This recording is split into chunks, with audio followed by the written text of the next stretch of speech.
My name is Slade Gilmer. I live in Florence now, but I'm originally and I consider myself from Russellville. In fact, the show will when the show airs, the one spoiler I can give is it will build me as being from Russellville, Alabama. I work at Mazda Toyota Manufacturing over in Madison. I work in the paint shop. My job is a quality team member. My job is to see, um, make sure the cars look good. If there are any issues, figure out where those issues are coming from, and so we can fix it. That's what I do. Um, my hobbies, like I said, we like traveling. As you can see, that maps the states my wife and I have been to. Um, but I like traveling. I love sports, even though I'm not very athletic at all. Never could play, but I was around it. My dad was a football coach. My mom's an English teacher, so I grew up around sports. I grew up around people who highly valued education, and so that sort of led me there. As a young man, when I was in my younger days, I played quiz bowl at Russellville High School. So that's sort of my background there.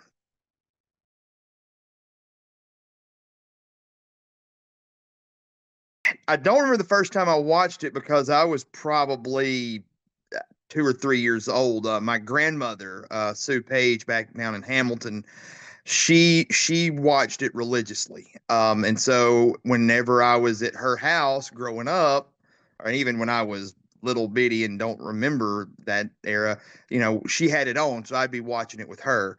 Um, I'm going to date myself a little bit.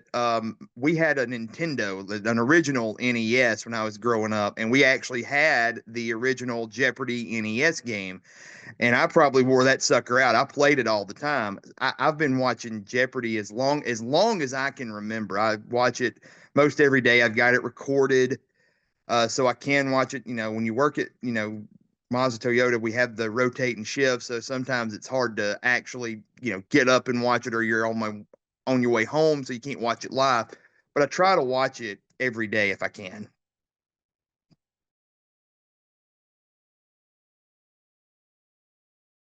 I have actually tried out several times. When I was in college, I tried out for the college tournament. I tried out a couple of times.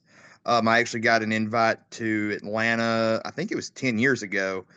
Of course, they do what they call the anytime test. Now, used to they give you like a 3 day window of days you could take the test, and if you didn't take it those days, you're out of luck. Now they've got it where you can take it anytime. So I took it. I think it was in August of last year. I took it, and then I got an invite for a Zoom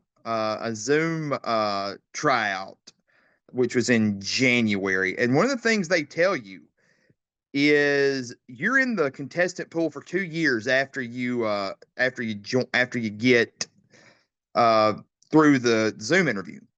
So you get that. They also tell you that they only take, I think it's about between 400 and 450 contestants a year. They get between 75 and 100,000. So they tell people, look, we're telling you this now so that you don't get discouraged. So my thought process was, if I hear anything, it'll be next year at the absolute earliest. And so in late March, I think it was March 31st, I was at home. I was going in that night, so I was at home. I was making a bacon and egg sandwich, and I had my phone in the other room, and so phone rang. Phone doesn't ring a lot, so I assumed it was some spam or something, and I figured if it was really important, they'd call me back because I had a sandwich on my spatula. So I put the sandwich down. I came into the den to see who was calling me, and I saw a 310 area code, which I was like, that's not one I know. But I saw the Sony Pictures Entertainment, and I even then I thought it might be an early April Fool's joke. I called back, and I was she was explaining who she was, what she was doing. She's one of the contestant producers, and I was thinking, yeah, that right. And then she started going over my application, and it hit me. I hadn't told anybody what was on my application. So that's when it was like, oh, this is actually real.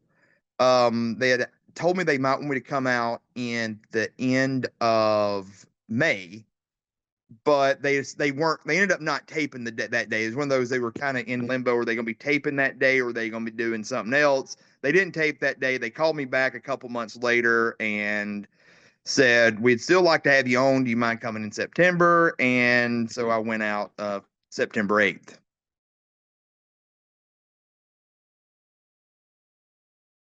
I studied as much as I could for as many things as I could, but at the same time, there wasn't really anything you can specifically prepare for going in, just because they can go so many different directions with even with what they ask.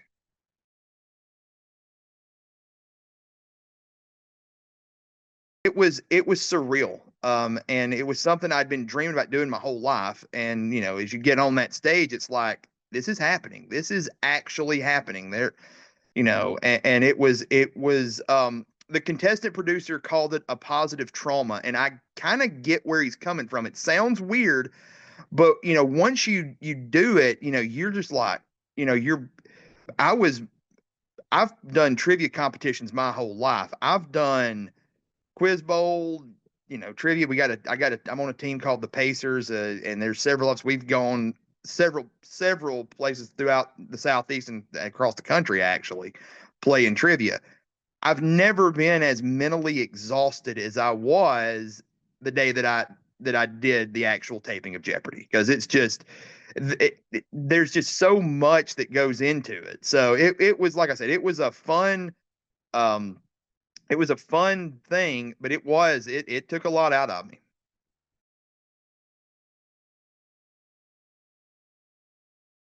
Without spoiling anything, there was a specific category that came up that I was extremely excited about.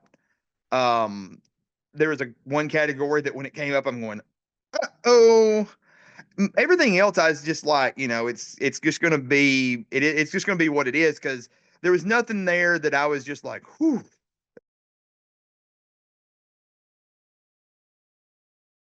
It's really fun. Ken Jennings is actually a really good host. I wanted, and I think most people my age who like the show would have loved to have gone when Alex Trebek was still alive. But Ken's a really, really good host. He's actually funnier than you think. He's got a really dry sense of humor, although you don't get to see that so much on the camera. But he's a really good host. You can learn a lot of really cool things. They do a really good job. Their production style is amazing. They tape it like so they treat it like it's live.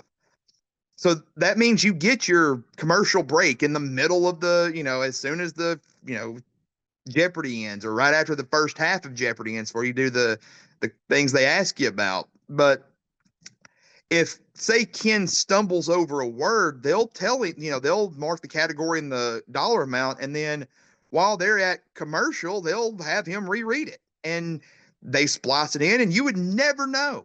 If you watch the show, you'll have no idea, that's what they did. It's quick paced. It's very, it's a 30-minute show, so you're not going to be dealing with a lot of really dry stuff for, 2 or 3 hours. You're going to, you're in and out pretty quickly. Plus, you get to see me on there. So